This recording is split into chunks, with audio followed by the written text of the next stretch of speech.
وَكُونُوا مَعَ الصَّادِقِينَ، اے ایمان والو اللہ سے ڈرو اور سچوں کے ساتھ ہو جاؤ۔ مولا ایمان و عمل کے بعد ہمیں کسی سچے کی ضرورت کیا؟ کیوں جائیں ہم کسی سچے کے ساتھ جب ہمیں جہنم سے چھٹکارا مل جائے گا اور جنت کی بہاریں مل جائیں گی تو ہمیں ضرورت کیا؟ پیارے بس اتنی سی بات سمجھا کر آج کی گفتگو ختم کروں گا، اس لیے کہ میری بھی طبیعت ٹھیک نہیں ہے۔ یہ سچ ہے میرے پیارے، اس میں کوئی ڈاؤٹ نہیں کہ جنت کے لیے ایمان و عمل کافی ہے، جہنم کے لیے ایمان و عمل چاہیے، ضروری چیز ہے ایمان و عمل۔ جنت ملے گی ایمان و عمل سے، جہنم سے چھٹکارا ملے گا ایمان و عمل سے، اس میں کوئی ڈاؤٹ نہیں۔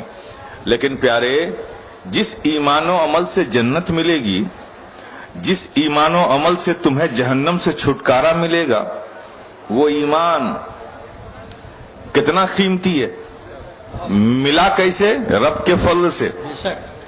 اس میں آپ کا کوئی کمال نہیں ہے، آپ کی کوئی محنت نہیں ہے، اس لیے کہ یہ رب کا فضل ہے۔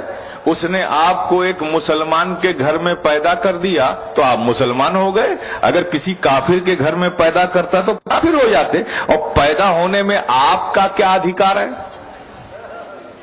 آپ کا کوئی اختیار ہے نہیں، یہ تو رب کا فضل ہے کہ اس نے آپ کو ایک مسلمان کے گھر میں پیدا کر دیا۔ بے شک۔ تو جس ایمان سے، جس عمل سے جنت ملے گی، وہ ایمان و عمل بڑا قیمتی ہے نا۔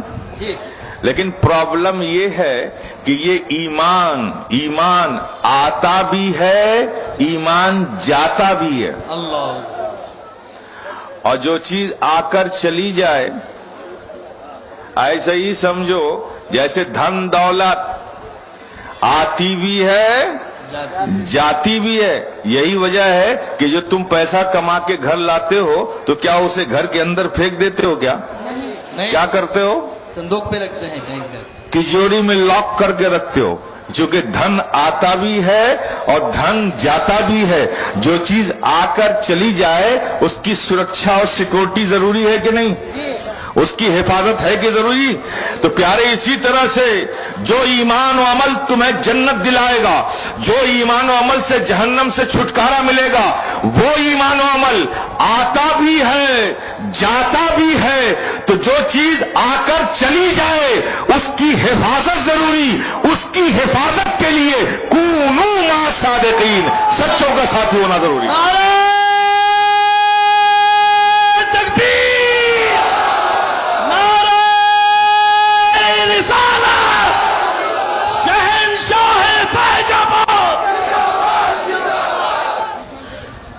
اب ایمان کتنا قیمتی ہے میرے پیارے، کتنا قیمتی ہے، کبھی سوچا ہے؟ یہ دنیا کے جتنے رشتے ہیں نا، رشتے، بھائی کا بھائی سے، باپ کا بیٹے سے، بہن کا بھائی سے، شوہر کا بیوی سے، دوست کا دوست سے، یہ سارے دنیا کے جتنے رشتے ہیں نا، یہ سب اس وقت تک ہیں جب تک کہ آپ کی سانس چل رہی ہے۔ روح جسم سے نکلی، سارے رشتے ختم۔ آپ دیکھو، وہ باپ جو اپنے بیٹے کو کتنا پیار کرتا تھا کہ اگر کچھ منٹ کے لیے بیٹا نظر سے غائب ہو جائے تو بے چین ہو جائے۔ ماں کی ممتا تو سارے سنسار میں مشہور ہے، ماں سے زیادہ اولاد کو چاہنے والی کون ہو سکتی ہے؟ لیکن پیارے دیکھو، جب تک تم جیوت تھے، زندہ تھے، سارے بے چین تھے، محبت تڑپ رہی تھی، سب کچھ تھا، لیکن جیسے ہی تمہارے شریر سے، جسم سے روح نکلی، تمہیں نہلایا گیا، کپڑے پہنائے گئے، کفنایا گیا، اس کے بعد لوگ اٹھا کے لے جا رہے ہیں قبر کی طرف۔ باپ بھی نہیں روک رہا، ماں بھی نہیں روک رہی ہے، بہن بھی کھڑی ہے، کوئی ساتھ جانے کو تیار ہے؟ ماں کتنوں ہی بیٹے سے پیار کرتی ہو، کیا کوئی ماں کسی بیٹے کے ساتھ قبر میں جائے گی؟ کیا باپ جائے گا؟ کیا دوست جائے گا؟ کیا کوئی جانے کو تیار ہے؟ لیکن میرے پیارے، یہ ایمان کتنا قیمتی ہے کہ جہاں کوئی تمہارے ساتھ نہیں جائے گا، یہ صرف ایمان ہی ہے کہ تمہارے ساتھ وہاں بھی جائے گا۔ سبحان اللہ، کتنا قیمتی ہے ایمان۔ میں انتہا کی بات کروں، ایک اینڈ کی بات کروں، ایمان کتنا قیمتی ہے، اسے سمجھو میرے پیارے۔ رب کے فضل سے ملا، اس لیے ہم اس کی قدر نہیں کر رہے۔ یہ اتنا قیمتی ہے کہ اگر اللہ نے کسی کو اس کے عمل کی خرابی کی وجہ سے، کسی کے عمل خراب ہیں، وہ گنہگار ہے، لیکن ایمان پر موت ہوئی ہے، تو سزا کے طور پر، پنشمنٹ کے طور پر اللہ ایسے شخص کو، جس کو ایمان پر خاتمہ ہوا لیکن عمل خراب تھے، تو ایسے شخص کو اللہ جہنم میں ڈال سکتا ہے. وہ مالک ہے، سزا کے طور پہ جہنم میں رکھ سکتا ہے.